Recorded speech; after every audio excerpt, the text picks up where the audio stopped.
pretty excited that we're back into flannel weather. I miss my flannels. They're so comfy. Being a YouTuber that just wants to show people what it's like living inside of a van means I have to film everything. I can't do any of this stuff alone. I gotta move a camera shot, move it again, just so you guys can watch me get ready. It's like buttoning up a nice little winter hug. It's so good. The amount of stuff that I film is insane. I gotta get up in the morning and run over across the field when it's cold outside, prop our camera up so you guys can get a shot of me driving out from where I slept that night.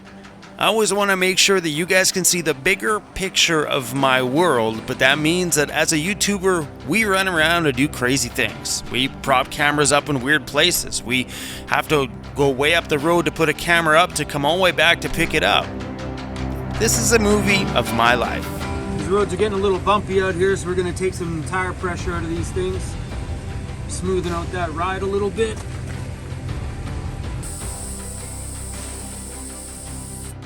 So how this little thing works, you put this on top of the valve stem and you actually pull the actual pin right out of the valve stem, which dumps all the air pressure out really quick.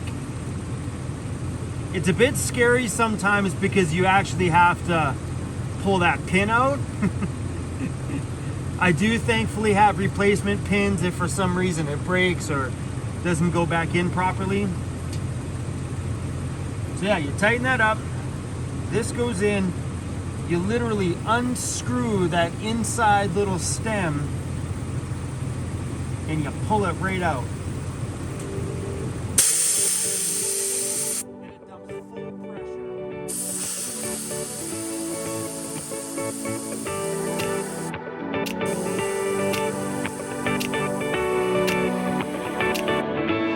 There is some fresh snow on them mountains back there.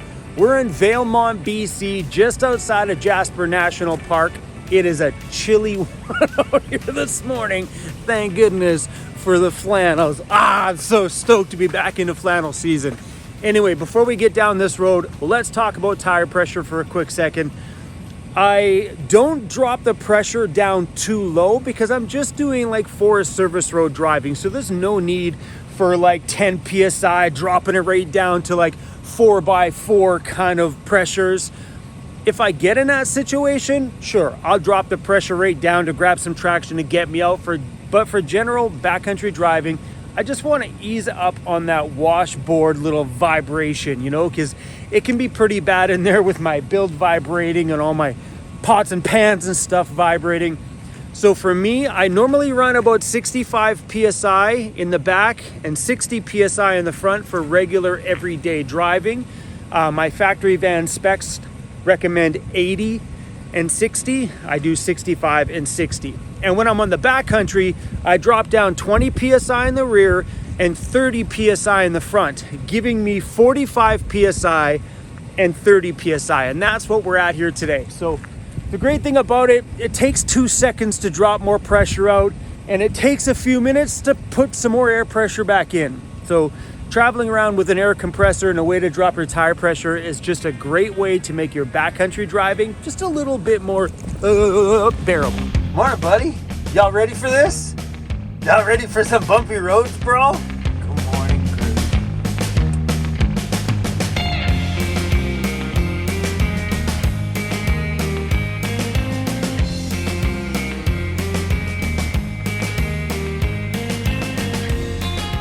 What's the sign say? Can you read it? The sign says, camping fee is required to sleep here overnight. Are you reading that? I thought you were reading it. And will be collected by an attendant at your campsite. You'll notice on the garbage can there, it does say closed for the season. Please pack out all of your garbage, meaning that it's free camping in the off season. But take out all your garbage, don't leave it here. All right, buddy, public service announcement. Pack it out with you. These are nice, super private little campsites. Tucked back all by yourself, and there's a massive gap between you and the next camper. I don't know why I like driving through campsites. This is always fun. Holy damn.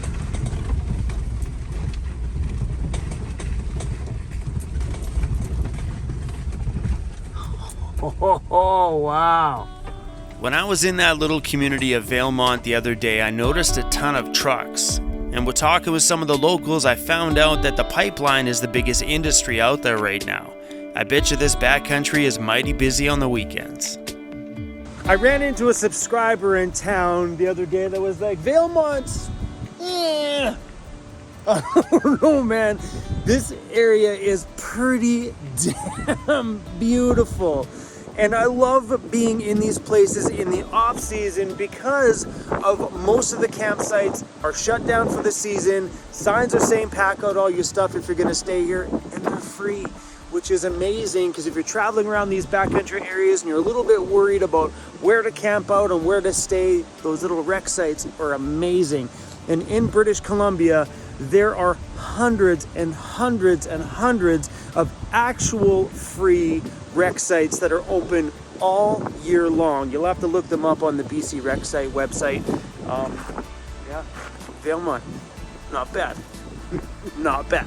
It's really hard to put into perspective how big and beautiful these areas are. That's why we like to prop up shots like this one so you guys can see us driving down the lakeside, hoping to make you all feel like you're riding along right there with us, because these moments are just hard to explain. This one's called Yellow Jacket Creek Rec Site.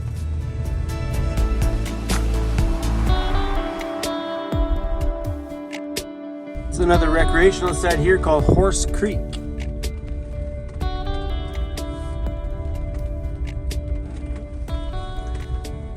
There's nobody at these things, and it's early October.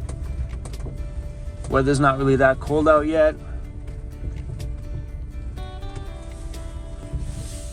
These are nice spots.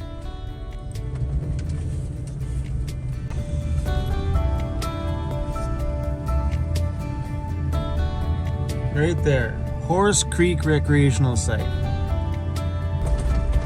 Ah, it's a boat marina. Oh wow, this is a huge lake.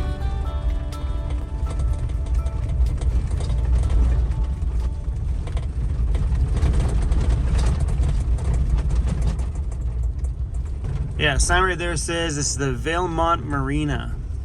That looks amazing against that fall. Changing of colors there. Whew. That little birdhouse got a porch on it. Can you guys see that? It's got a little bench on the front porch. That is awesome.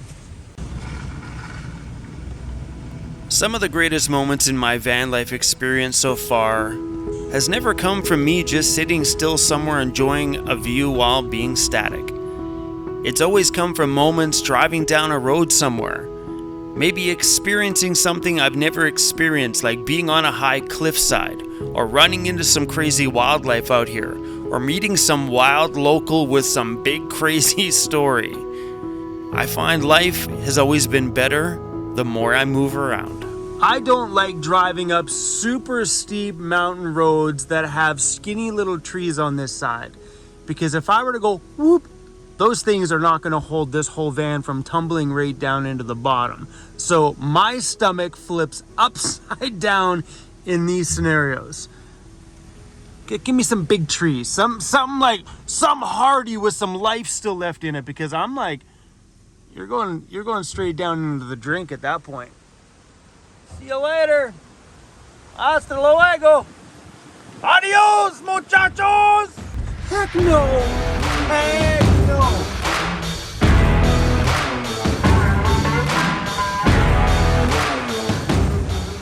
Like, come on, look it. Like, it just goes, it's right there. It goes, boom. Like, there's the cliff. There's my tire. Cliff. Very steep cliff. Tire. Heck no, dude.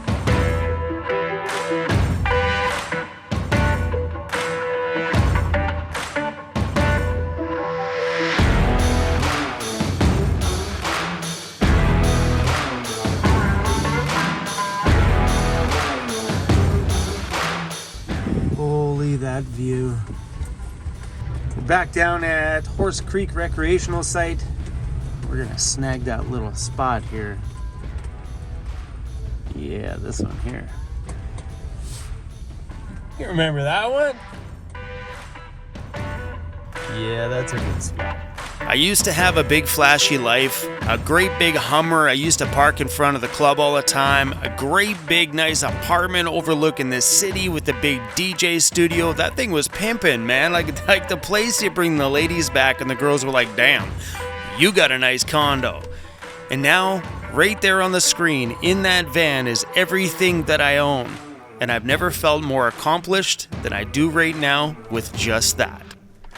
It's definitely time to dig to the bottom of this cubby, get out all my sweaters and summer little light jackets. And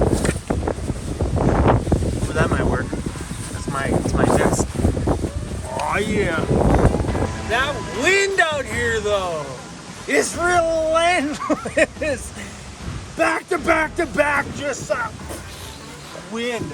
I'm done with it. Done. No! Oh no!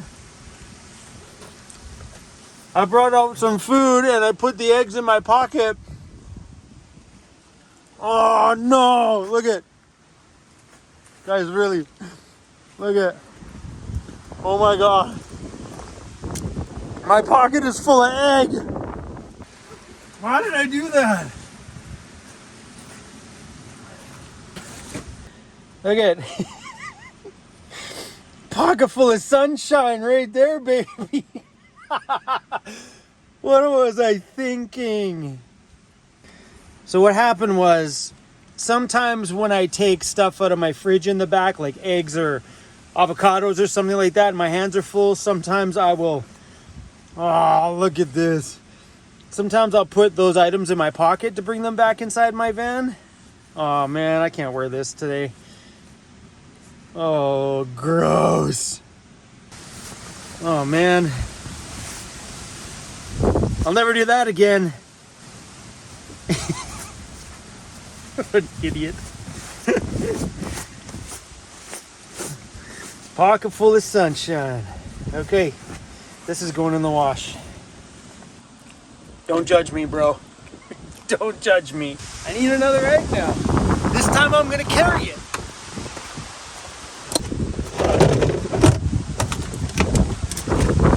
Don't break the egg. Don't break the egg. What happened was I put 2 eggs and 1 avocado in my pocket, which is covered in egg now.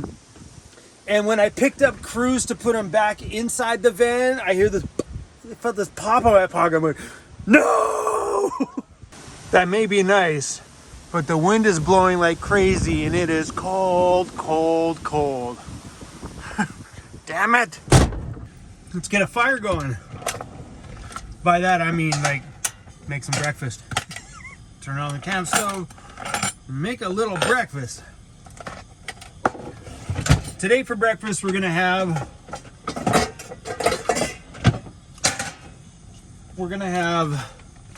the Costco hash browns with bacon, 2 eggs, and an avocado. And some of this sauce, this spice. Man, I can't believe I haven't. I've never done that. I have a hard time taking the lids off these maple syrups sometimes. I think because the syrup gets in there and then it just has a hard time turning. So I actually bought this wrench here just for taking off maple syrup. That's it. You get a chance to go to Costco and grab these hash browns. They are amazing. They're from Sputter's Potato Company. Smoked bacon breakfast hash browns. These potatoes are really good without seasoning, but this avocado needs a little bit of this last dollar stuff. Big fan. Big fan. There we go. Oh, the weather calmed down. I made breakfast and look at that.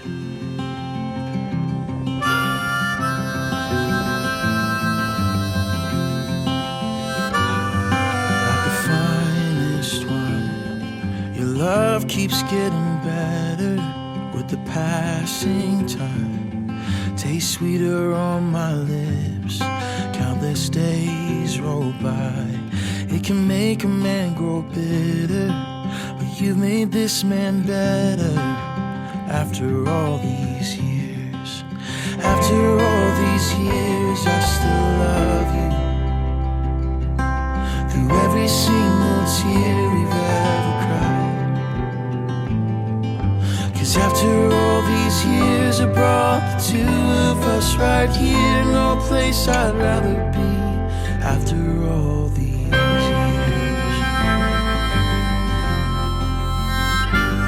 it takes a little faith for a man to move a mountain. It takes a whole lot more to move a man's head in his ways. But there's a way about you that leads me to redemption. You always keep me moving. After all these years, and after all these years, I still love you. Through every single tear we've ever cried.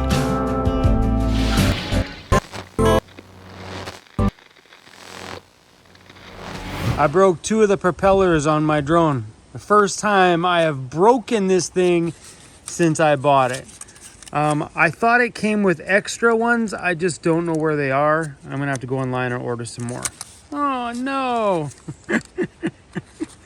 This idiot.